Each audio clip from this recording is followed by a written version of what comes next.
Então vamos lá, gente. Hoje eu queria conversar com vocês sobre dar continuidade, na verdade, àquela conversa que a gente teve, agora eu já não me lembro em quanto tempo, mas quase um mês atrás, que nós nos reunimos, conversamos sobre a igreja e falamos sobre algumas necessidades que temos como igreja, e eu queria trazer aquela conversa para cá e queria que você compreendesse que, intencionalmente, a partir daquilo que eu quero compartilhar, a partir de hoje, eu queria tratar desse tema, série visão, o que desejamos ser, né? E aí talvez você esteja se perguntando o que é uma visão. O que se quer dizer quando se fala em visão? Ali vocês têm um desenho, né? Um bonequinho chegando a um lugar, fincando ali a sua bandeira, como se tivesse então alcançado o seu objetivo. Você tem ali uma imagem maior que é uma bússola, que aponta para o futuro. A visão, ela nada mais é do que aquele cenário, aquela ideia, aquele sonho, uma representação daquilo que você pretende ser, daquilo aonde você quer chegar.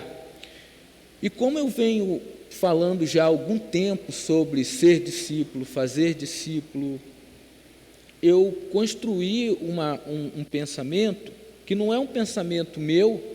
Eu apenas resumi de tudo que eu venho falando, fundamentado com a Bíblia, aquilo que eu estou chamando de visão para a nossa igreja. Olha, aqui você tem a missão, ninguém discute que a nossa missão é fazer discípulos. Qualquer lugar do mundo, a igreja não tem uma outra tarefa.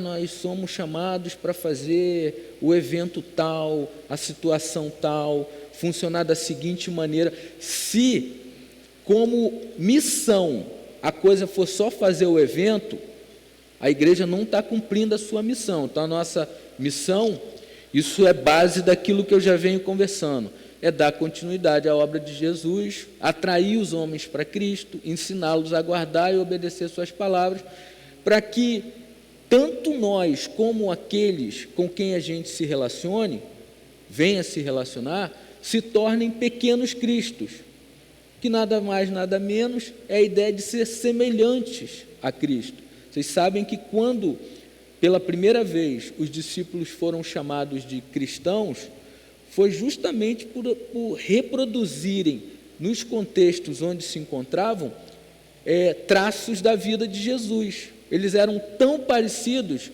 que, de maneira pejorativa, as pessoas disseram: lá, são pequenos cristos. Eles são parecidos com o seu mestre. Aquilo que hoje é tido até em muitos contextos como um status, naquele contexto nasceu com uma ideia pejorativa, como alguém que quisesse tratar de maneira insignificante aquelas pessoas.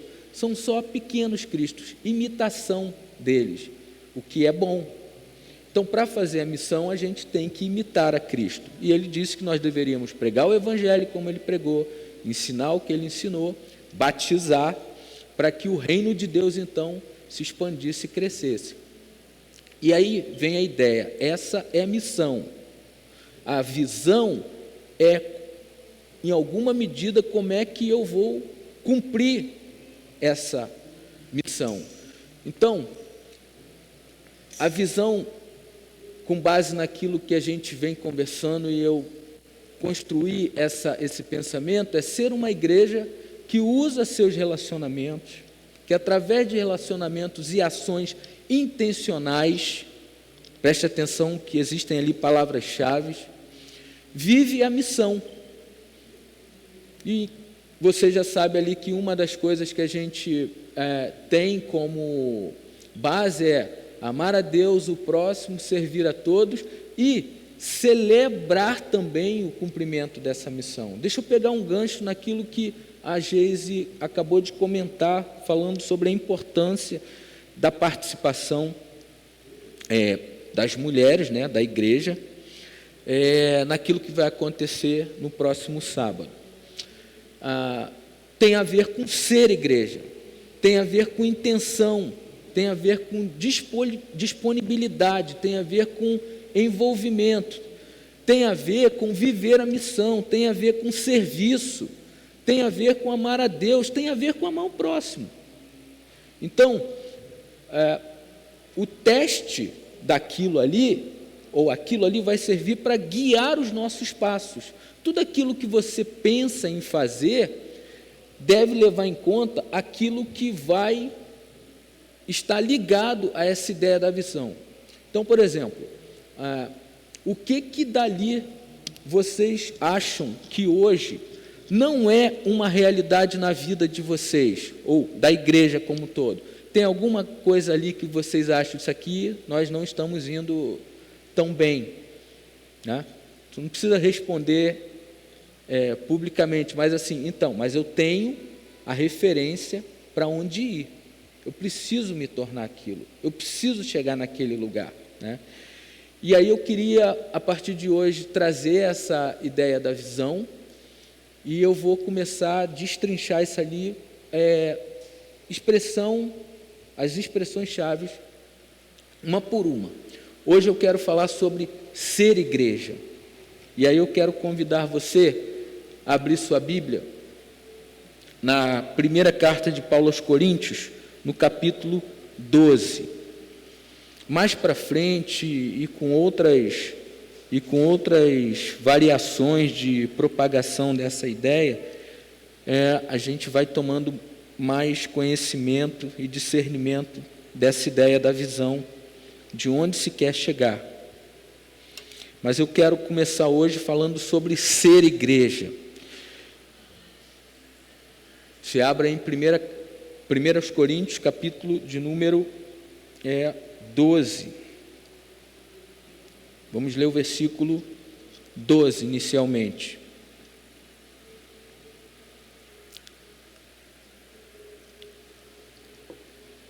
Todo mundo achou?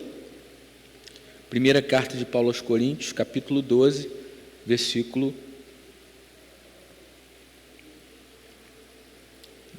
12. Amém? Vamos lá?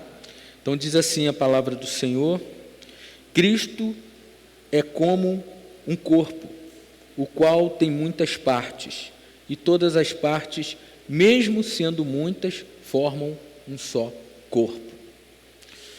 Então, de maneira proposital, a ideia de ser está ali presente naquela expressão da visão, ser igreja. E por que proposital? Porque, na verdade, tem uma diferença ali.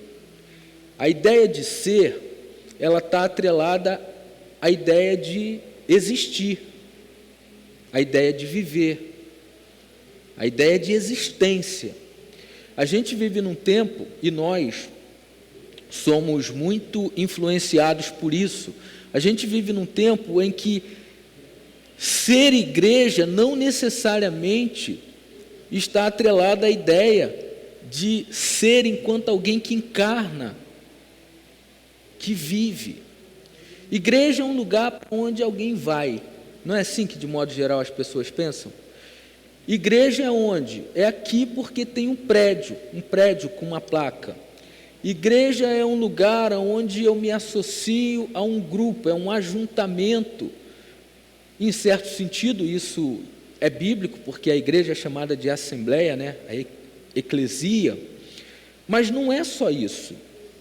A igreja é, antes de tudo, quando a Bíblia define o que é a igreja, o apóstolo Paulo, principalmente, ele usa algumas metáforas. Ele vai dizer que a igreja é a família de Deus, e ele vai dizer que a igreja é o corpo de Cristo, e que Cristo é o cabeça desse corpo. Então, há uma diferença muito grande entre ir, entre frequentar, entre consumir, entre usufruir daquilo que é feito, há uma diferença enorme entre tudo isso e o fato de ser a igreja. Intencionalmente, nós precisamos trabalhar essas coisas na nossa vida para que a gente, como eu disse na reunião, interrompa algumas coisas que na verdade não nos permite experimentar plenamente ou viver plenamente aquilo que Deus tem para as nossas vidas. E aí o destaque aqui é esse, é que a primeira coisa que a gente precisa pensar na nossa vida como igreja, como povo de Deus, é que nós fazemos parte de um corpo, nós fazemos parte de um organismo vivo, é o que Paulo está dizendo aqui. Essa é a primeira afirmação, porque assim como o corpo é um e tem muitos membros, todos os membros devem estar o quê? Juntos, sendo muitos, formam um só corpo. Então essa é a primeira informação que Paulo apresenta aqui para os leitores, seus leitores lá em Corinto.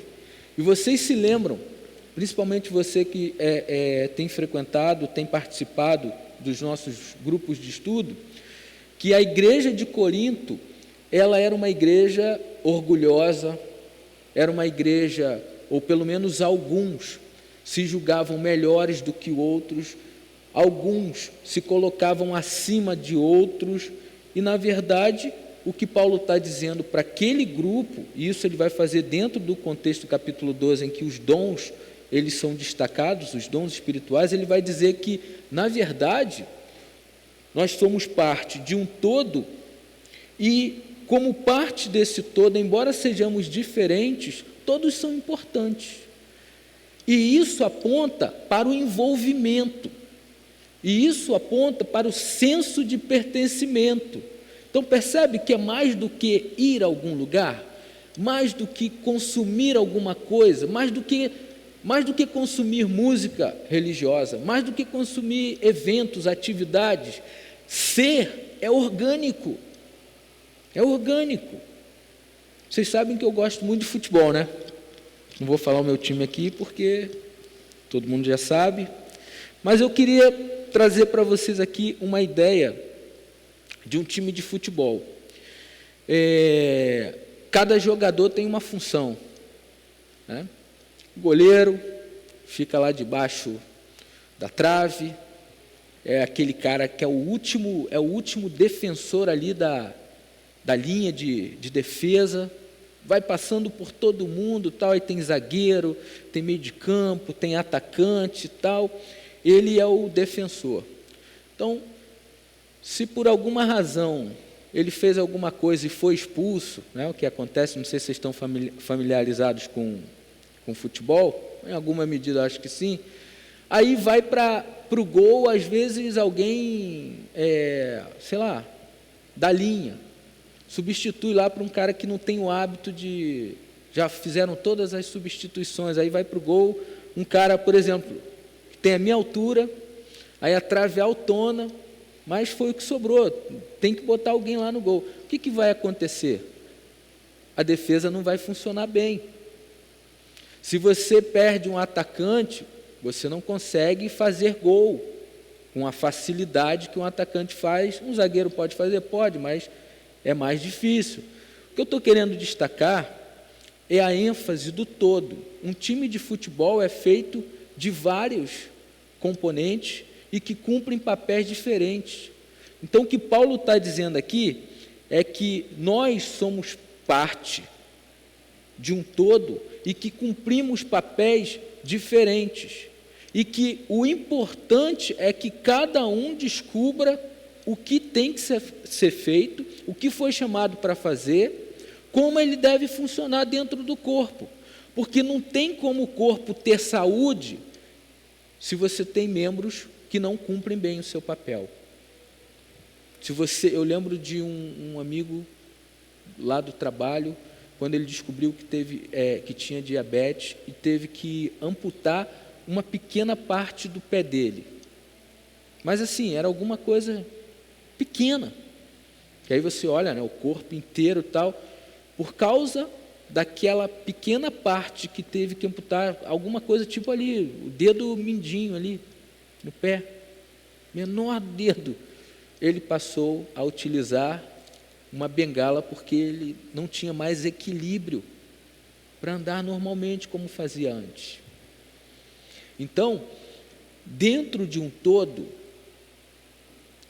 por menor que seja a ação que alguém faça, ela tem um impacto positivo e grandioso dentro do todo. Por isso, ser igreja depende de estar envolvido com o todo. Ser igreja depende de estar vivendo esse todo. A gente está vivendo agora, até por conta da pandemia, a tecnologia ajuda muito nesse sentido, né? A gente se reúne e estuda a Bíblia juntos, quinta-feira, cada um da sua casa. Isso cumpre um papel, mas não consegue cumprir todo o papel. A gente precisa se ver, a gente precisa se abraçar, a gente precisa estar juntos. Nós não conseguimos fazer isso, cada um da sua casa, por exemplo. Não conseguimos. A gente tem noção que a gente faz parte de um todo, mas aquela demanda, ela é atendida em parte, e existem outras partes que precisam ser experimentadas, e isso depende de estarmos um diante do outro, um servindo o outro, um cuidando do outro, um se envolvendo com o outro, porque nós somos parte de um todo. Então, uma das coisas que levam a igreja a experimentar, como é que eu posso dizer, falta de saúde, é quando ela abandona o ato de congregar. É quando ela trata a congregação, o todo da congregação, como se fosse algo que pode ser descartado. Isso mata a igreja. Isso faz com que a igreja experimente debilidades, deformidades. Ela perca a saúde. Então Paulo está dizendo, olha, a igreja, Cristo é como um corpo e tem muitas partes, ele é o cabeça. Então, Paulo está dizendo aqui, você deve funcionar como uma mão, como um pé, como um braço, como uma perna, como um membro, que é parte desse corpo, que forma a igreja de Cristo, e ele conduz esse processo. Então, para ser igreja, você precisa aprender a ter senso de pertencimento. Então, voltando para aquela ideia que eu estava tratando antes, a gente vive um tempo em que as pessoas consomem religião. Um dos exercícios que eu estou fazendo ultimamente é me envolver menos com a produção do conteúdo das nossas mensagens ou reels e tal, esse tipo de coisa. Isso tem o seu valor, isso cumpre o seu papel, mas isso tem sido um problema para muita gente, para a igreja como um todo, porque as pessoas acham que elas podem ser crentes virtuais. Então, o mundo virtual é uma realidade, agrega em alguma medida, abençoa, proporciona alguma coisa de bom para as nossas vidas, mas o mundo virtual ainda é virtual. Você não consegue expressar o sentimento que um abraço presencial, né? A gente coloca coraçãozinho, bate palmas e tal, mas aquilo é desprovido de emoção de verdade. Aquilo não atende tudo. Então, onde é o lugar em que a vida da igreja acontece? Na vida uns dos outros, no contato uns com os outros, naquilo que acontece no mundo real. No mundo real. Então, o mundo virtual não permite que o sujeito, permite sim que ele ouça quem ele quer, frequente, digamos assim, o conteúdo, busque o conteúdo de quem ele quiser, mas isso não faz dele um membro de igreja. Não faz dele um membro de igreja. Então, até o que é bom, quando é mal utilizado, coloca o que é bom em xeque. Então, ali poderia ser um braço de algo que pode estender até um limite e fazer com que, de repente, aquela pessoa que não pôde estar lá tome conhecimento do que aconteceu e tal, mas é só isso. Para ser igreja, a gente precisa estar enxertado no corpo, ser parte do corpo, perceber o outro no corpo, ser percebido pelo outro dentro do corpo. E esse corpo, Paulo vai dizer que ele também é um corpo que tem diversidade. Versículos 14 em diante. Pois o corpo não é feito de uma só parte, mas de muitas. Se o pé disser, já que não sou mão, não sou do corpo, nem por isso deixa de ser corpo. Se o ouvido disser, já que não sou olho, não sou corpo, nem por isso deixa de ser corpo. Se o corpo todo fosse olho, como poderíamos ouvir? E se o corpo todo fosse ouvido, como poderíamos cheirar? Assim Deus colocou cada parte diferente do corpo conforme Ele quis. Se o corpo todo fosse uma parte só, não existiria corpo. De fato, existem muitas partes em um só corpo. Então, Paulo está dizendo que um corpo é formado pela diversidade de membros. E falando do corpo de Cristo, o corpo, ele possui membros, vocês são membros desse corpo, e cada um tem um papel importante desse corpo. Vocês devem se recordar que eu falei que o grande potencial, humanamente falando, para que uma igreja experimente saúde, para que ela faça progresso, para que ela leve o reino de Deus à frente, o grande potencial humano são os membros, são as pessoas, são aqueles que são parte. Agora, quando a gente tem uma vida de consumidor, não há compromisso com a minha vocação. Eu vou buscar outras coisas, vou buscar o que é mais conveniente. Eu escolho dia e hora para servir a Deus. Por isso que lá, quando eu falei da questão da visão, a visão fala de intencionalidade para a gente viver o reino de Deus nos nossos relacionamentos intencionais. Isso significa dizer que não é aqui apenas. Isso tem a ver com a minha vida. Viver a missão é encarnar a vida de Jesus. Viver a missão é ser para o outro Jesus. É fazer com que eu, enquanto membro do corpo, seja o aperto de mão que vai tirar o sujeito de uma condição de vulnerabilidade, por exemplo. É trazer o cara para perto de Jesus. Onde é que isso acontece? Na vida. Na vida. E quando isso acontece, a gente deve celebrar. Vou levantar uma bola aqui. Pergunto para você, nos últimos tempos, quando você se dirige para esse lugar, qual é a sua perspectiva ao chegar aqui, ou ao vir para esse lugar? Você vem para celebrar? Tem sido isso? Você tem celebrado o fato de ter a liberdade de poder agradecer ao Senhor? Você tem celebrado o fato de você ter condição de receber graça de Deus e ser também um agente que compartilha essa graça? A tua vida é uma vida que celebra a Deus? Responde aí para você. É assim que você tem vivido? É assim que nós temos vivido? Esse é o nosso chamado. Se a gente não está funcionando desse jeito, é porque tem nos faltado saúde. É porque talvez a ideia de corpo tenha ficado à margem, tenha perdido espaço para outras perspectivas, para os nossos reinos umbilicais, por exemplo.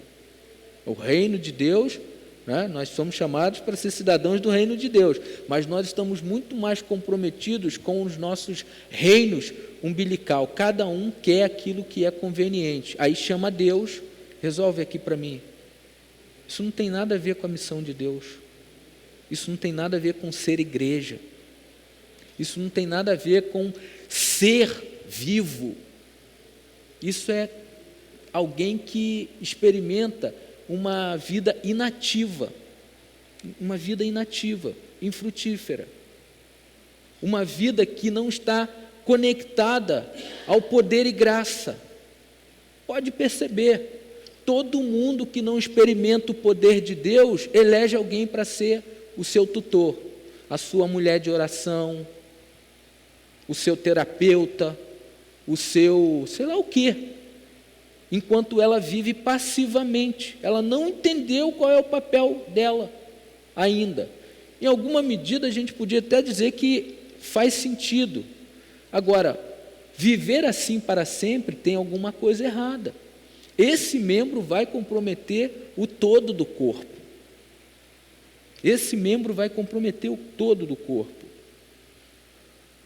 E aí Paulo também vai afirmar que esse corpo, que é diverso, é também um corpo que deve permanecer unido.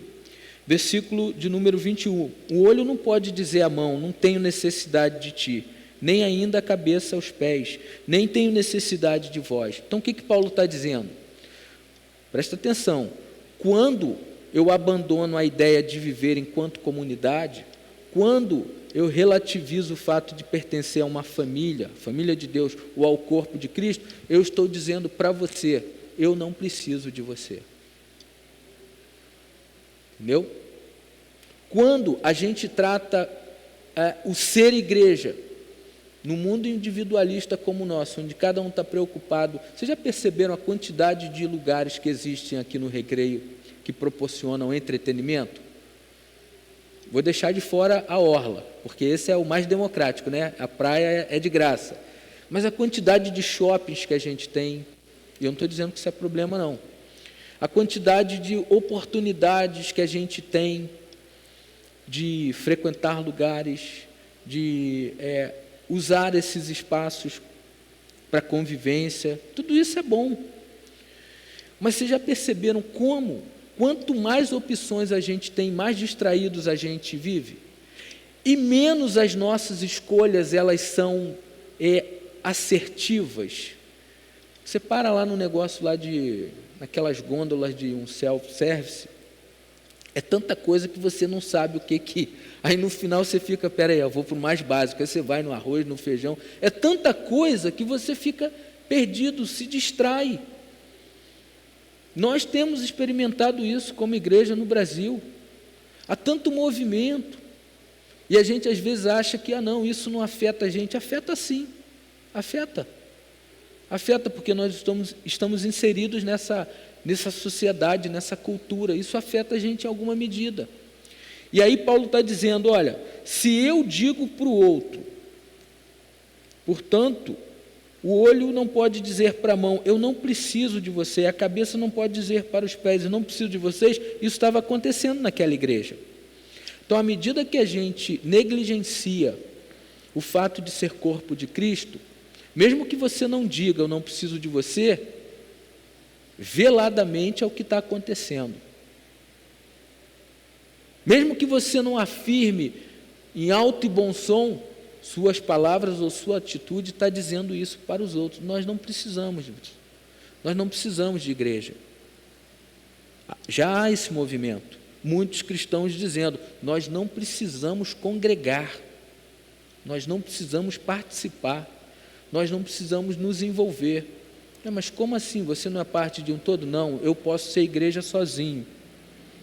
E aí, eu queria destacar algumas coisas, algumas frases para vocês. A primeira delas é, não, você não é igreja sozinho. Quando a Bíblia fala, eu sei que talvez até você já tenha dito isso em alguma medida, em algum momento, mas sozinho ninguém é igreja. Quando Paulo fala de igreja, olha, ele fala de corpo, ele fala de família, ele fala que nós somos o templo do Espírito Santo, e quando ele fala isso, todas as expressões estão ligadas à ideia de ajuntamento, de assembleia, de união, de senso de pertencimento de grupo. de coletividade. Então você não é igreja sozinho. Ah, sou igreja, mas onde você está servindo a quem? Você está cuidando de quem? Você está se envolvendo com quem? Você está sendo Jesus para quem? Aonde? Você não é igreja sozinho. Outra frase para a gente pensar, para a gente refletir: nós não somos salvos para seguir a Cristo individualmente, nós somos salvos para seguir Cristo coletivamente. Essa ideia de individualismo, que é uma marca do nosso tempo, ela é nociva. Ela é nociva. Por isso que há tanta busca pela prosperidade. Por quê? O cara está pensando só nele. O sujeito fica rico, mas ele não compartilha da riqueza dele com ninguém. O sujeito diz: Deus me deu, mas ele não é capaz de abençoar ninguém com aquilo que Deus lhe deu. Por quê? Porque o que é marcante, o que é agudo na vida dele, é o fato de que ele entendeu equivocadamente que é chamado para viver sozinho. Mas a igreja é chamada para viver coletivamente. Somos salvos para seguir Jesus juntos. Quando a gente não entende isso, a gente se distancia do ideal de Deus. Uma outra frase: abandonar a igreja é uma opção, porque a igreja está envolvida com isso, com política, com não sei o quê. Tem um monte de verdades aí, fatos verdadeiros nisso. Mas só porque a igreja não anda bem não quer dizer que a igreja deve ser descartada. Então as pessoas descartam a igreja porque não entenderam que a igreja que talvez elas desejem ver tem que começar antes mesmo por ela. Ela precisa mudar, ela precisa de transformação, mas o que ela deseja é que as coisas mudem para que ela possa usufruir daquela transformação. Mas a mudança precisa acontecer em nós primeiro. E aí Paulo vai destacar, aí a partir dos versos de 26, se uma parte do corpo sofre, todas as outras sofrem com ela. Se uma é elogiada, todas as outras vão se alegrar com ela. Pois bem, vocês são o corpo de Cristo e cada uma parte importante desse corpo. Então, nós precisamos extirpar da nossa vida essa ideia de que somos sozinhos, nós não somos uma ilha. Aí você talvez esteja dizendo: não, mas isso não se aplica à nossa igreja. Se aplica. Isso não se aplica à minha vida. Se aplica. Você consome desse pensamento. Você partilha dessa ideia. Você é conduzido por esse pensamento cultural de igreja que está se importando simplesmente consigo mesmo. É o reino de Deus. Nós somos instrumentos do reino de Deus. Então, eu queria encerrar só para você lembrar os pontos que a gente tratou. Igreja é o corpo de Cristo. No corpo de Cristo há diversidade. O corpo depende de unidade para ter saúde. E o corpo dá testemunho para o mundo. Nós, à medida que somos transformados, as pessoas chegam aqui através do contato que você tem na academia, enfim, na padaria, no contato que você tem no dia a dia com as pessoas, justamente porque elas percebem transformações em nossas vidas.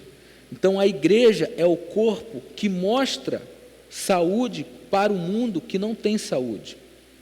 A igreja é o corpo de Cristo que mostra que é possível viver de maneira funcional e menos disfuncional. Então, para isso, nós precisamos ser igreja. Para ser igreja, é preciso ter intencionalidade. Para ser igreja, para amar a Deus, para servir as pessoas, para celebrar a missão de Deus, você precisa ser intencional. E aí eu gostaria de levantar uma questão para você ir embora pensando nisso. Quando foi a última vez que você teve contato intencional com alguém e que você foi para essa pessoa um sinal do reino de Deus? Quando foi a última vez? Quando foi a última vez que você entrou numa conversa com alguém? Não estou falando de você ser o crente chato, não, porque isso é um desserviço ao reino de Deus. Mas quando foi a última vez que você entrou numa conversa com alguém que te procurou e você falou apenas do Evangelho e deixou o moralismo de lado? Não, fulano, isso é certo e isso é errado. É assim que tem que ser, é assim que tem que fazer. Quando foi a última vez que você só simplesmente se posicionou dizendo: a boa notícia para você é essa? O que ela vai fazer com essa boa notícia é uma outra história. Quando foi a última vez que isso aconteceu de maneira intencional? Uma outra questão que eu quero levantar para você ir para casa pensando qual é a quantidade de pessoas que te cercam? Amigos. Quantos amigos não cristãos você tem hoje? Enche uma mão? Enche uma mão? Você olha assim para a sua vida, tem fulano, fulano e fulano, fulano, e se eu tenho essas pessoas, eu tenho a oportunidade de levá-los ou de conversar e de apresentar o Evangelho para eles. Quantos amigos não cristãos você tem? Porque em alguma medida, se você não tem tantos ou nenhum, e isso é resultado de um ensino equivocado da igreja, que leva as pessoas, você tem que evangelizar, mas evangelizar, eu preciso ter contato com pessoas não crentes. Quem são elas que estão ao meu redor? Não posso ter contato porque eu não sou do mundo. O corpo de Cristo se torna disfuncional. Você não pratica a missão de Deus. Você não celebra a missão de Deus. O que você celebra é o fato de não ter envolvimento com um cara que não professa a mesma fé que você.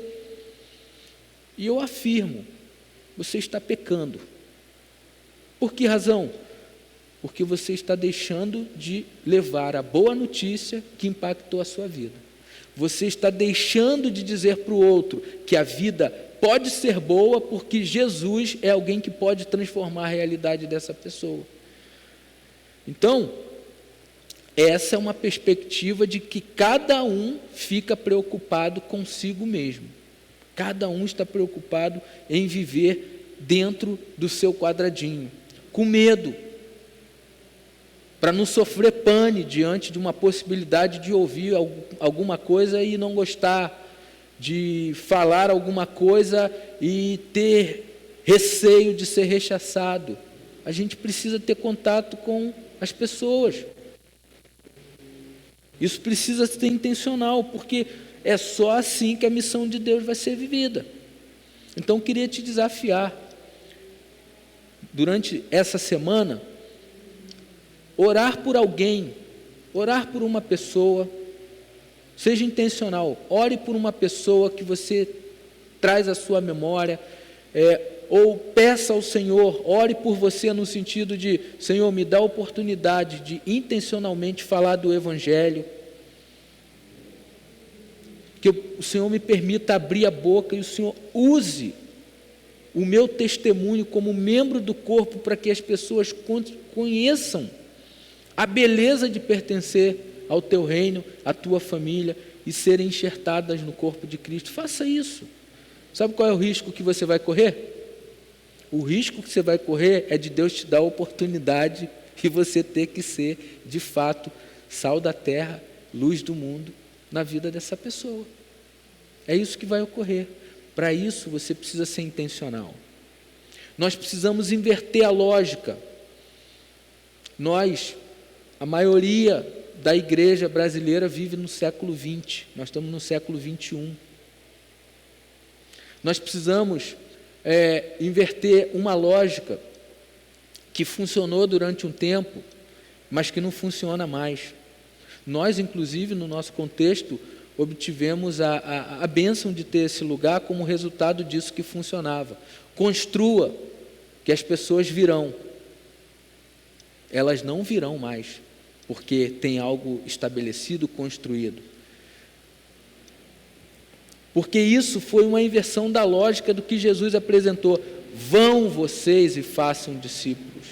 Vão vocês e se apresentem para os outros como sendo o corpo de Cristo, como sendo Jesus para as pessoas. a gente precisa retomar a esse ponto básico da nossa fé. Devemos orar: Senhor, envia a mim, coloca pessoas diante de mim para que eu fale, para que eu anuncie, para que eu fale da tua paz, fale do teu amor, expresse a tua misericórdia, porque aí sim as pessoas podem chegar, elas podem vir, acompanhadas porque você simplesmente foi intencional nas suas ações, num lugar em que talvez não fosse o lugar santo, o lugar sacro, o lugar sagrado. Nós precisamos mudar essa lógica. E isso depende de intencionalidade. E isso depende de encarnar a vida de Jesus na nossa própria vida, para que assim a gente desempenhe os nossos papéis, tanto dentro do corpo, como a partir do corpo para fora do corpo, para que aqueles que não têm Jesus possam alcançar o conhecimento da bondade e misericórdia dele e dizer: eu quero ser parte disso, eu quero me envolver com isso, eu quero servir como um dia alguém me serviu. E é só reproduzir isso o tempo todo. É um ciclo que se inicia e que não termina. A gente simplesmente leva à frente aquilo que alguém um dia fez na nossa vida, ensina outro a fazer isso na vida de outro, e assim a missão de Deus vai sendo experimentada.